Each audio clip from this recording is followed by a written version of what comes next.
What's up, y'all? You're listening to the Brazos Sports Prepscast. I'm Alex Miller, joined always by Andrew Tenio and Jake Weiss. Fellas, it's playoff time in Texas. There's 20 Brazos Valley teams in the postseason, which it's a pretty good number, all things considered. We got 28 teams in our coverage area. So, y'all ready to break down some action, classification by classification? Oh, yeah. I'm ready. Let's do it. All right. Well, hey, we're gonna go by classification in this breakdown. Let's start with Class 5A. Region 3 and Division 1, it's turned out to be a lot deeper than I think we originally anticipated when the alignment came out back in February. A&M Consolidated, of course, they're probably the region favorite. The Tigers are 10-0, number 2 in the state. But there seems to be a couple question marks maybe about where the Tigers are headed at quarterback heading into the postseason. You look around, and I think that Consol, though, has a more favorable side of the bracket. Yeah, I was going to say Friendswood this week, and the nice thing, too, for Consol, I went and talked with them this week. They've known about playing Friendswood for about 2 weeks now, so they've already traded film with Friendswood. So, granted, that doesn't give Consol an advantage because Friendswood's got to look at Consol's film, but still, at least of this first round especially, you've known for 2 weeks, so you can probably start to kind of, hey, watch a little bit more film, get a little bit more comfortable with an opponent because, let's be honest here, most of the time in the playoffs, unless you're playing, 3-4 rounds deep, usually you're not matching up with somebody, that or that you played before, but with 2 weeks, that you've had film on them, probably feels a little bit more familiar, especially here at the start, than, say, College Station and Crosby, which we'll get to them later, but Crosby played last Saturday, and so College Station pretty much is only known for basically exactly 1 week that they'd play Crosby. Yeah, well, Consol's in an interesting spot. Jaden Mullenberg started at quarterback for them last week, didn't have a problem in that season finale. Big boost. Colton Schmeller, his playing time has increased. It looked like he was kicking last week, so that's a thumbs up for the Tigers going into the postseason. But this kind of feels like it's Consol's region to take hold of, and I think we're all curious to see if the Tigers can get over that hump. They got to the region final last year. One thing I'm really interested in seeing, and I don't want to go for any speculation too much, but we did see, shout out to Meredith for taking this photo. We did see Will Hargett in a sling this past Friday. I wanted to see, what you mentioned, the quarterback situation. I'm curious what that's all about. I'm curious if that was something that maybe you were able to get a hold of, maybe someone talked to about on the Consol side in terms of what their quarterback situation is. Yeah, they're still figuring it out. I talked to Will Tuesday. We previewed the matchup a little bit. I still think they're kind of waiting to see with him, just kind of what's the deal there. But he was dressed, which is a good sign, I think. I went on Tuesday. This is a Wednesday. We're recording this, so I think they're kind of in wait-and-see mode. But, hey, give credit to Jaden Mullenberg, too. Yeah. He's been starting, 2 games now, and he's answered the call both times. I think he hasn't thrown any picks yet, so mistake-free football. And I think if you're Consol, that's pretty much what you need right now is just mistake-free football from whoever you have at quarterback. College Station, it looks like they're on probably the harder side of the bracket. Cougars win. They likely get an area matchup with Lufkin, which is a team that is absolutely rolling right now. I think they're one spot behind the Cougars in the final Class 5A Division I rankings, but the Panthers look like they look like a Lufkin team that we're used to seeing throughout the course of time, per se. Yeah, and I know every year is different, but, last year's Consol team lost to Lufkin in non-district. Like I said, I know every team's different. You can say that for Consol and Lufkin in this case, but still, Lufkin's going to be a tough out, I think, if College Station and them match up because, you look at last year's Consol team, that was a pretty good team. I mean, they made the region final, only lost to Smithson Valley, who's now in, Region 4. So, that Consol team was no slouch come playoff time. So, that's an interesting matchup. You say that would be the area round matchup, right? Yeah. That's one of those ones I don't know. We got a week to go, so obviously there's a lot that could happen. But that one, now that you say that, that's kind of got my eye on that one. I'm interested to see how that one turns out. 5A Division I is going to be a fun bracket in general. Aledo is over there in Region 1, kind of looming large, 2-time defending state champ. They're really freaking good.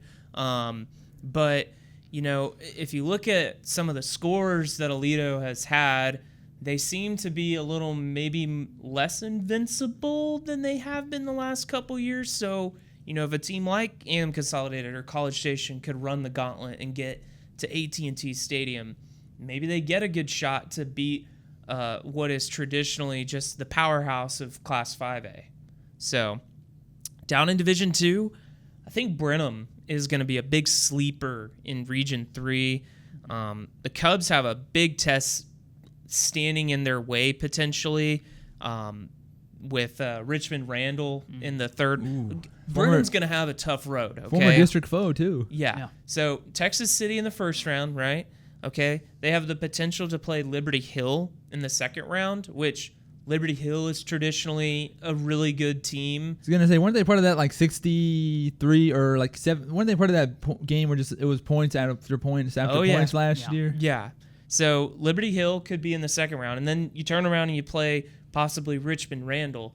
If Brenham can get through that, guys, I think the Cubs would be the real deal. I think they've got what it takes to do it. It's just going to be, can they stack those wins over really good teams week after week in what's going to be a really competitive region. And with Burnham, I know we give a lot of credit to Jacoby Dixon, and obviously most of it's well-deserved, but I think another big credit needs to go to the line play, both on the offensive and defensive line. The one time I did get to watch them against Rudder, they were really able to control the lines, and they've been doing that for the majority of district, not only with running the ball, but also giving quarterback Harvey enough time to throw the ball. So I'm really interested to see once they get to that point, this offensive and defensive line continue to grow because they've been showing that they can run the ball regardless of who's at running back. It's just they have a special player in Dixon. So. We're going to jump out of order a little bit real quick, okay? We're going to go down to the private school ranks. We'll start in TAPS, okay? Brazos Christian, they are among the favorites in TAPS Division 4. The Eagles get a bye to start the playoffs, and the good news is because they ran the table in the regular season, they get to be on the other side of the bracket from Dallas First Baptist. Yep. And so if Brazos Christian can win 2 games, they'll be in the state championship, and I think they're anticipating if they can get there, likely facing Dallas First Baptist for a state title in Waco. Yeah, I was going to say, I think depending on which rankings you look at, because there's all kind of different rankings. I think the 6-man football rankings, I think actually it's Dallas First Baptist is number 1, and then I think Brazos Christian is number 2 or number 3. So, like you just said, if that's the matchup, then, yeah, it'd be 1 and 2. That'd be a pretty good matchup. And like you said, too, I think it's one they're definitely anticipating. When I went and talked to the Caffey brothers, that was kind of a team that, they were saying, they anticipated meeting in the playoffs or hoping to meet in the playoffs was First Baptist. So, yeah, that's pretty nice, too, that because I think first year under Coach Washington, they were on separate sides of the bracket. Am I right about that? I feel like they were. Oh, man. Because that was the team that made me go into the memory bank. They made it to the state semifinals that year. Right. And then last year, I think they lost in the second round. Or I guess for them it would be quarterfinals. So, yeah, if they can make another run like they did that first year, this would be the year to do it because, 1, the team they have, but also, 2, where they are on the bracket. Well, any other thoughts on the private down in the private school ranks heading into this one? Curious about St. Joseph. They were a team that kind of maybe stumbled out of the blocks a little bit. Obviously had a great year last year, but they've been able to pick up some steam, winning I think 3 of the last 4, something like that. So good to see them in the playoffs. Good to see them doing really well these last month, and see if that kind of role can continue heading into against San Marcos Hill Country. I'm curious about BV Chia too. Mm-hmm. They won their first playoff game. Now they're in the second round. What do the Mustangs got? And they get them at home too. And they get them at home. Don't have to drive really far. And hey, Allen Academy, kind of a similar situation. Yeah. Had kind of a hard start, but they're into the playoffs. And once you're there, you can get something going. See what happens. Yeah, give Allen Academy credit too because they finished second in that district, which I know they had some, like you were just talking about with St. Joseph, kind of stumbled out of the gates there. I know Allen Academy started the year with a big win, then they kind of had a little bit of a slump, but they really picked it up in district. And I know the Huntsville Alpha Omega game didn't go their way, but hey, we kind of all knew I think Alpha Omega was going to be pretty good because weren't they coming down from 11-man to 6-man? Yeah. Yeah, Allen Academy. Watch out for Rusty Lai McMurray. I think that's how you pronounce his name. Is Yeah. that right? McMurray, yeah. Yeah. He's someone that's been putting up points for them constantly. So I wanted to give a shout out to him. He also is their kicker too. So. Well, hey, in Class 4A, Madisonville, they could be a sleeper in Division II's Region 3. You know, looking at how the bracket's setting up, you know, got a game against Gatesville to start. I think the Mustangs will prevail. I have picked Coach Urbanki's team to advance to the area round again. All right. Mm-hmm. But you look at it, and this is where it gets interesting, because you get the Golden Triangle Southeast Texas teams, and it's looking like they could possibly play Hampshire Finette, and that is a team that is absolutely rolling right now. Yeah, I think I read that was the first district title since like '96. I think. Shout out to Dave Campbell for that. But yeah.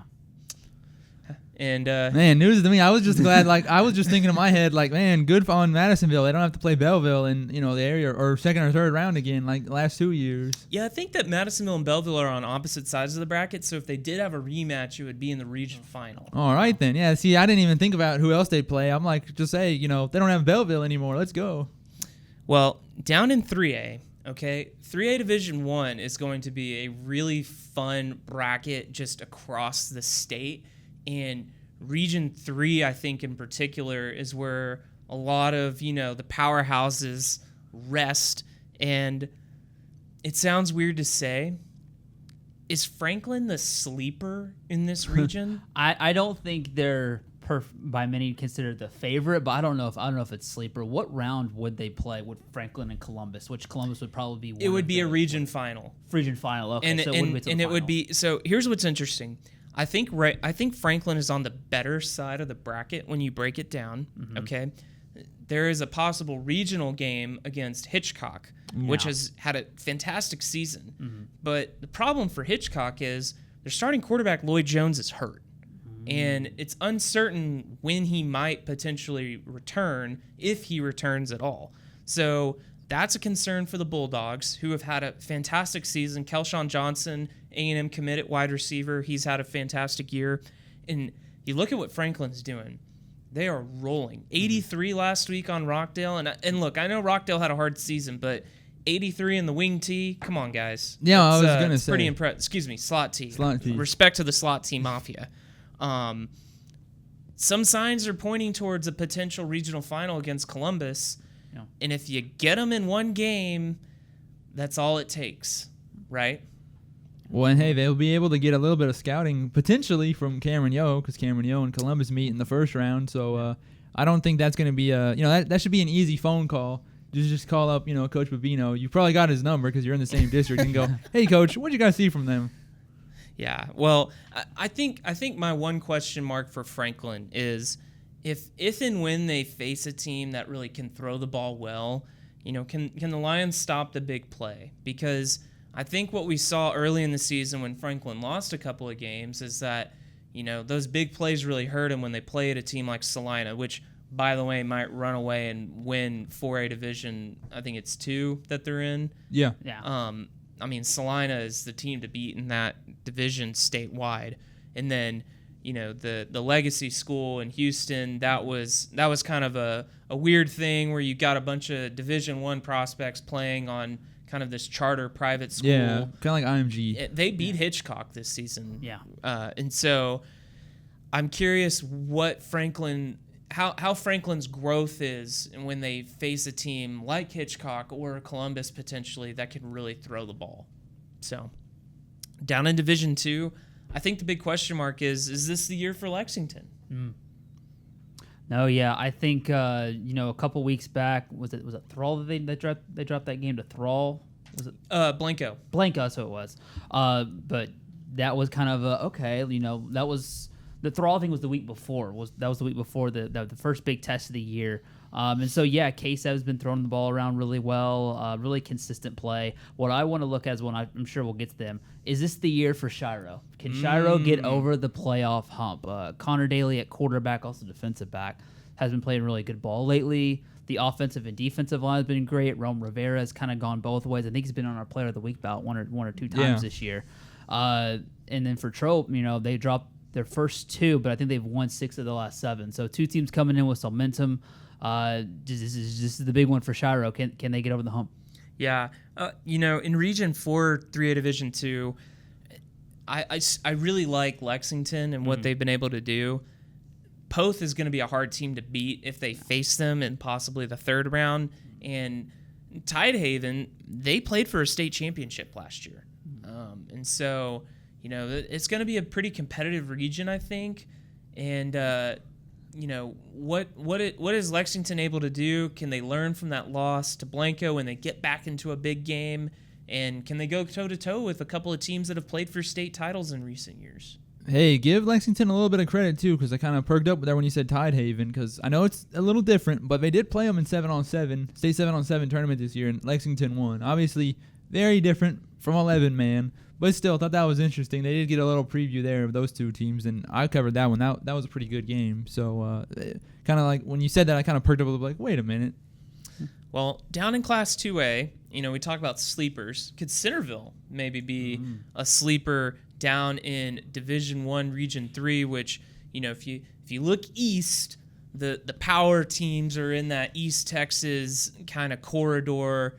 And, I don't think, though, that those teams are maybe as strong as they have been in recent years. I think they're still good, but it's not this overwhelming favorite like Timpson, who had this guy named Terry Bussey that now plays for the Aggies. So I'm curious what Centerville can show for in this region that I think is still East Texas dominated, but maybe lends itself to a team finding its way through the bracket as the weeks go on. Centerville's got a trio of backs that are really good. They've got Amarius and Trey Phillips, who've kind of been the leading workhorses, and I feel like this will be a team that'll have to lean on both those guys to produce some big things. And on the topic of Timpson, they're playing Hearn in the bi-district round. Not the same team as previous years, obviously, when you have a special talent like that, but I mean, Hearn's been playing great ball this past month. When you're on a roll like that, they've won 4 straight. Darian Mitchell's been playing great ball.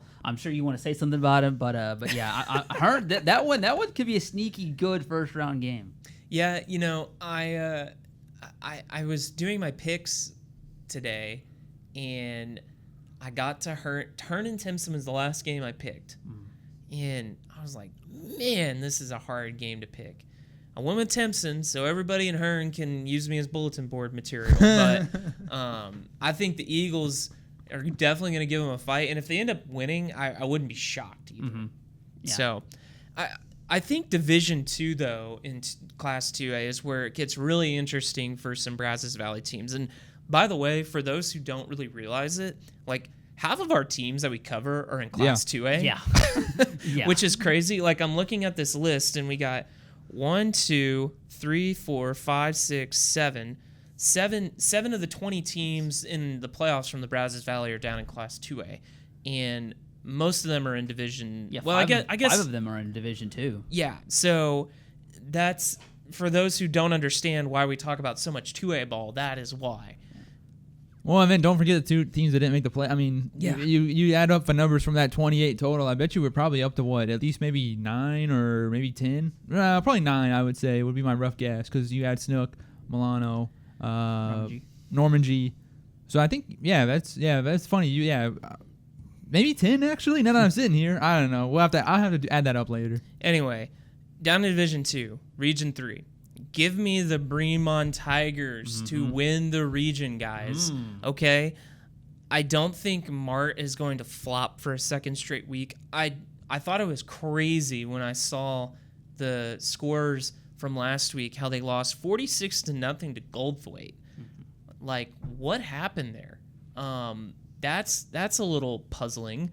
And I think that Bremont is a team that has gotten better over the course of the season, and if they get another crack at Mart, okay, it was a 1-score game the first time around. I like Bremont in a rematch. It's hard to beat the same team twice in the same season. I was really interested. I don't want to take too much away because I know you mentioned the 7-on-7 as well, but I also covered Bremont's 7-on-7 run, and it's really interesting to see. You mentioned the development, mainly specifically at quarterbacks. If you go back to 7-on-7, they didn't have a surefire quarterback yet. Who was going to be? And it being Sam Kozowski, the freshman who's come in, been a great game manager, great leader, great general as a freshman, and they've obviously had the skill talent to put up points on the board. And so I like the region winner pick of Bremont. They've been a team has quietly gotten better, and as you get more comfortable with a freshman quarterback with his assets that have been around for so long, create something special. Now, there is a sleeper in that region, I think, that could knock off the Tigers before they get a shot at Mart again, and that's Lovelady. I think Lovelady is a team that has sneakily had a good season, and they play Bremont. That's going to be a hard game for them. I like Bremont to pass that test, and that's a good quiz for the major exam that's coming in March. So what a pun there. Getting close to final season. What a guys. pun there. I like that. You used like 3 puns in one. There we go. In Region 4, though, okay, Somerville's been a great story, of course, right? They get the big wins over Granger and Burton. They win their first district title in over 40 years. Can the Yewas just keep the magic going? Mm-hmm. And I think they have the easier side of the bracket, specifically because Shiner is on the other side. All right.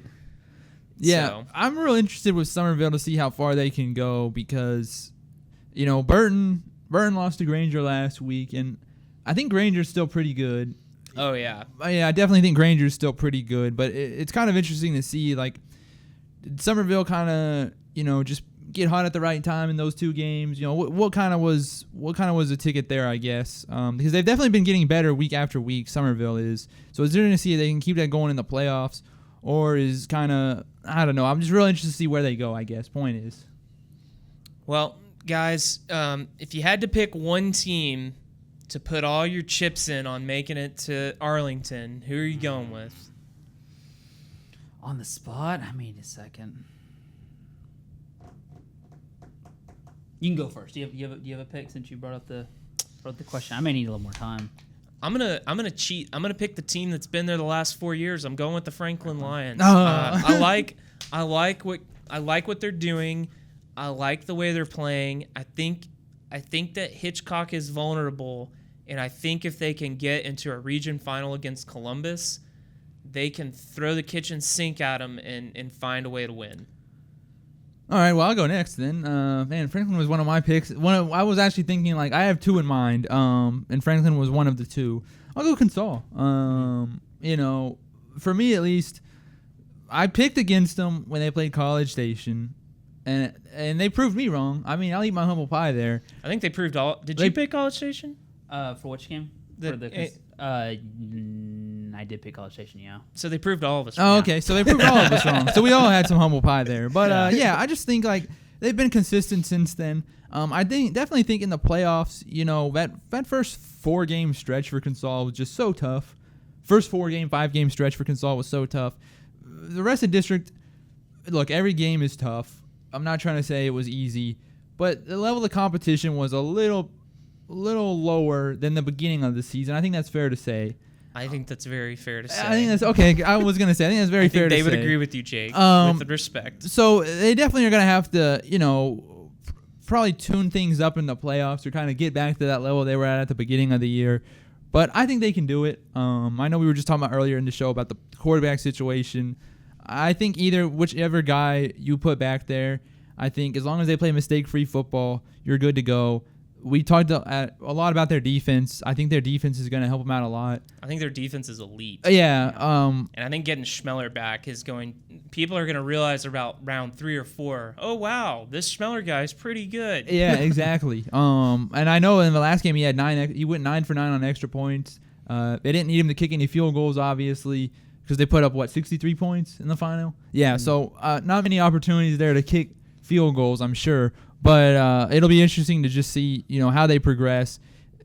It feels weird to say this, but I feel like they can, because they're undefeated, so it's hard to go, okay, how can they get better? But like you talked about with Schmeller, potentially quarterback situation there. It feels like they're a team that can take another step in the playoffs, which sounds really weird because they're undefeated. They won district. They're number 2 in the state. How much better can they get? But that's just how I feel. I feel like they're going to potentially could take another step once postseason, once they really get rolling.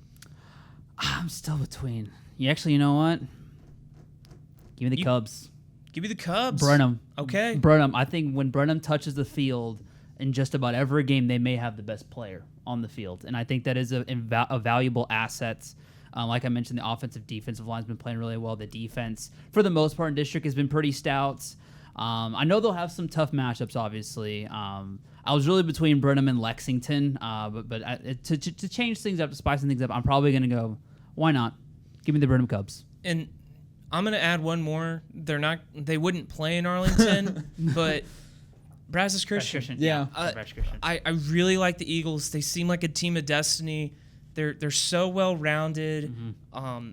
They play so effectively, efficiently, and I like the matchups that they have. And if they can get to the state championship game, kind of like Franklin against Columbus, you throw the kitchen sink in your last game, you pull out all the stops. This Brazos Christian team is really starting to have what's the makings of a special season, and I like Coach Washington, man. He's a ball coach. He's a heck of a ball coach, and I like the Eagles' chances. Super nice facilities, by the way. I think we've talked about this off the podcast, but I took a tour, I guess maybe 4 or 5 weeks ago. Those are some nice facilities. I like it. They got that new weight room. That new weight room is nice. Big fan. I have also gotten. I was gonna say, a I tour. think you I was had there the on first picture one. day. Yeah. So there you go. All right. Well, hey. Wait. Oh. One more thing. I know this isn't a mostly football show, obviously, but if you want to see some good volleyball tomorrow, go down to Bryan High Gym. Yes. Consol CSTAT will be playing for a spot at the state tournament, state semifinal, technically. Semifinals, Since this year it's a little weird, they're not having the tournament, the semifinal and final at the same place. It's only the final will be in Garland. Semifinal is just based off of what the two teams agree on, the teams that make the state semis. But if you want to go see some quality volleyball, it'll be on display. These teams have been going back and forth. It seems like throughout the whole year. Consol took the first 2 games, but they're 2 very competitive games, and they've been both flying in the playoffs so far. So yeah, I think Consol is definitely the favorite in this one. I do think College Station volleyball is playing a lot better though throughout this run, and so should be a fun night over in Bryan.